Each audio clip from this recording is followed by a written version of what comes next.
Shalom, brothers and sisters. So I've entitled this one Movie Night. Let's just have a look at a couple of movies, and we can do a lot more when I have more time, but these are just a few that I want to point out to you what they're selling. First movie is Troll.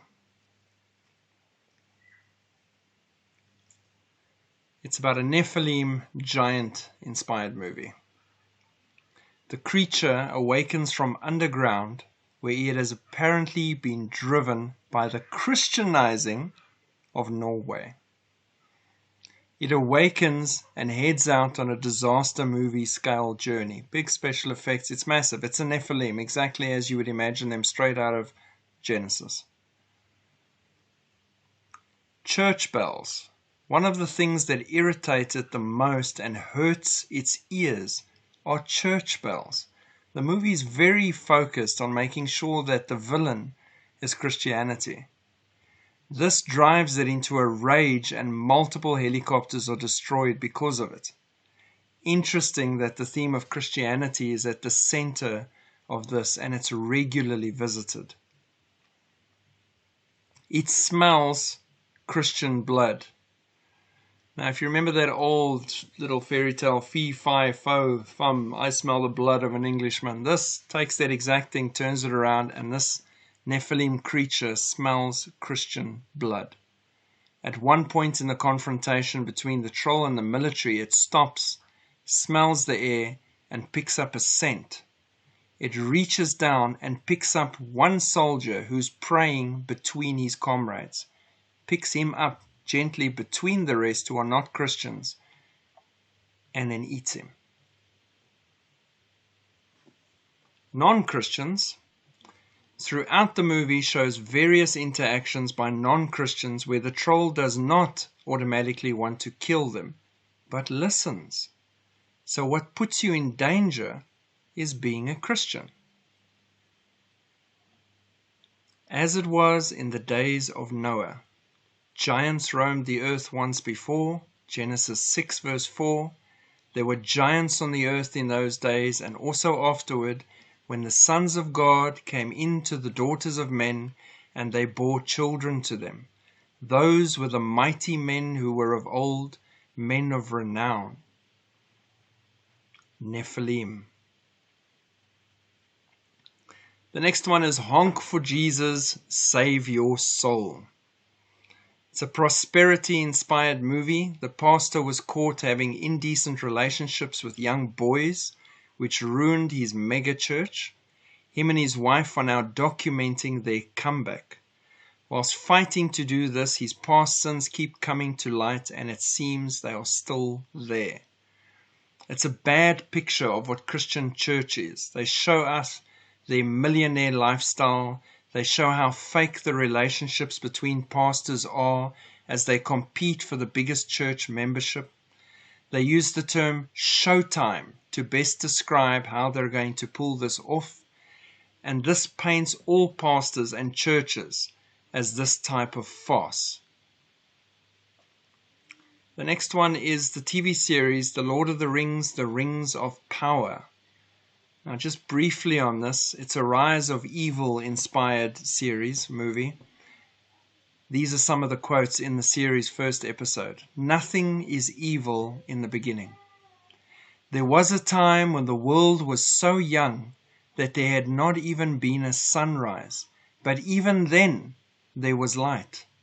Sounds like straight out of Genesis. Before God made the sun, there was light, because God was the light.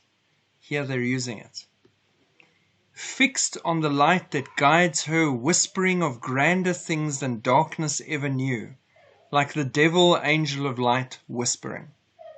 Their trees of light are destroyed by the evil enemy, a ripoff of the two trees in the garden.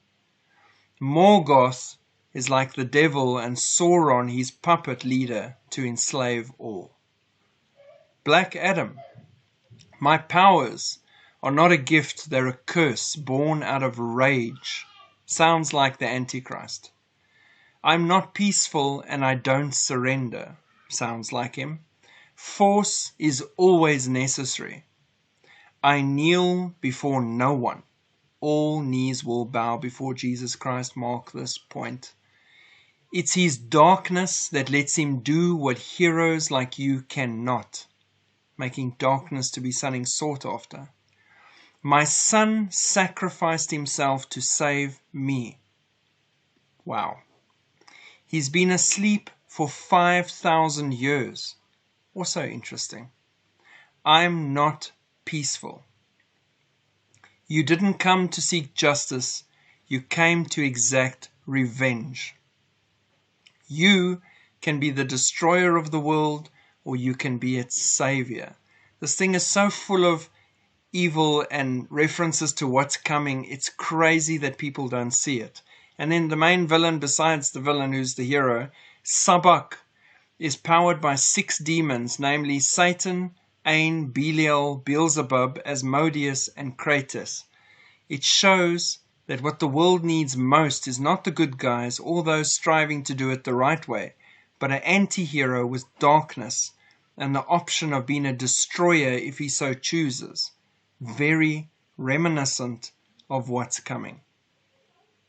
The Man Who Fell to Earth, TV series. An alien is sent to Earth to elicit help to save his planet and people. He spends his time making contact with another who has been here for a long time, and then to design a machine that is capable of saving his people and Earthlings. He constantly reaffirms that we have until 2030 before we are hopelessly destroyed. Agenda 2030, comparisons of him coming from the heavens as some sort of savior, a reference to a group that look after and follow the Nephilim, a reptilian-like natural look revealed from time to time when he shows his real face. He can alter the DNA of humans, fixing health issues, but at the same time changing them to a hybrid creature, something not human. He leaves on his ship to fetch more of his kind and return in time to save us all. And then lastly, I'll just touch on Babylon, the movie. It's not even out yet, but if you just read about it, I mean, come on, Babylon. They're constantly referring to Babylon and Hollywood as Babylon, in America, Babylon. Mystery Babylon? A tale of outsized ambition and outrageous excess. It traces the rise and fall of multiple characters during an era of unbridled decadence and depravity in early Hollywood. Brad Pitt said it was shocking for him when he arrived on set on day 1. Lots and lots of nudity. Every day was like that, and then it was just another day at the office. And that is how it is today in the world. Shocking at first, and the more they program, just another day at the office. Movies, TV series, all of it, part of the design to prepare and program the masses for what's coming, for what's expected of us, for what's acceptable, for who the enemy is, for unraveling any good that might be left. It's called a program for a reason. It is designed to program us. Spend time in the Word that you can spend your heart and your mind and your soul on things to do with Jesus, and thereby guard yourself from that which has been beamed into our homes and our devices all the time. God bless. Keep looking up. Shalom.